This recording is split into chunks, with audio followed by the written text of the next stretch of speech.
حضرت ابو بکر صدیق کا زمانہ تھا تو ایک شخص ملک کے شام کا رہنے والا، بڑا قرضہ چڑھ گیا اس پہ، تو وہ حضرت ابو بکر صدیق کے پاس آیا، کہنے لگا آپ امیر بھی ہیں اور امیر بھی ہیں، دونوں باتیں، ایک امیر یہ ہے کہ مسلمانوں کے سربراہ ہیں، اور دوسرا اللہ نے آپ کو مال و دولت بھی عطا فرمایا ہے، تو میرے اوپر قرضہ چڑھ گیا ہے تو مہربانی فرمائے۔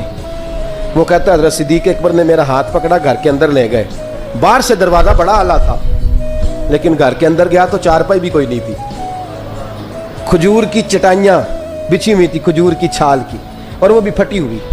فرماتے ہیں سیدنا صدیق اکبر نے بٹھا لیا مجھے اور مجھے کہنے لگے یار تجھے ایک عجیب بات نہ بتاؤں؟ تو بتائیے۔ فرمانے لگے 3 دن ہو گئے میں نے اناج کا دانہ بھی نہیں کھایا، کھجور کے اوپر گزارا کر لیتا ہوں، میں آج کل حالات میرے ٹھیک نہیں ہیں۔ لگا جی پھر میں کیا کروں؟ تو آپ فرمانے لگے تو عثمان غنی کے پاس جا۔ کس کے پاس؟ شخص کہنے لگا جی مجھے تو بہت سارے پیسے چاہیے۔ تو آپ نے فرمایا تیری سوچ وہاں ختم ہوتی ہے جہاں سے عثمان کی سخاوت شروع ہوتی ہے، تیری سوچ وہاں تو جو سوچتا ہے نا اتنے ملیں گے، تیری ختم ہوتی ہے سوچ جہاں سے عثمان کی سخاوت شروع ہوتی ہے، تو جا۔ کہنے لگا جی آپ کا نام لوں؟ فرمایا ضرورت ہی نہیں پڑے گی۔ کہا جی میں ذکر کروں گا کہ مجھے امیر المومنین نے بھیجا ہے۔ فرمایا ضرورت ہے، صرف اتنا تو جا کے بتانا کہ میں مقروض ہوں اور رسول اللہ کا نوکر ہوں صلی اللہ علیہ، اتنا بتانا کہ مسلمان ہوں، مصطفیٰ کا غلام، بس، اور کسی اضافے کی ضرورت ہے۔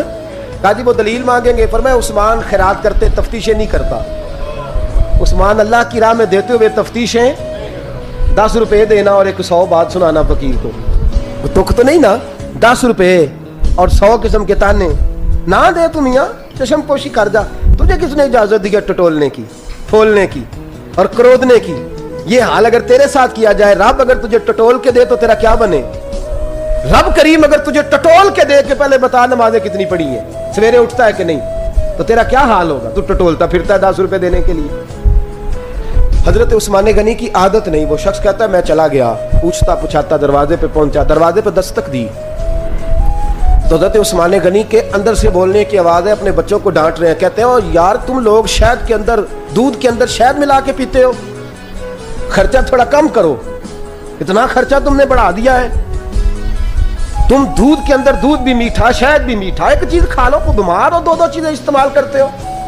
کہتے ہیں میں نے کہا ابو بکر تو بڑی باتیں بتا رہے تھے، اور اس قسم کے کئی واقعات حضرت عثمان غنی کے ساتھ ہوئے، وہ تو بڑی باتیں بتا رہے تھے، اور یہ آدمی دودھ شہد سے لڑائی کر رہا ہے اور مجھے کئی ہزار درہم چاہیے، دینار چاہیے، مجھے دے گا؟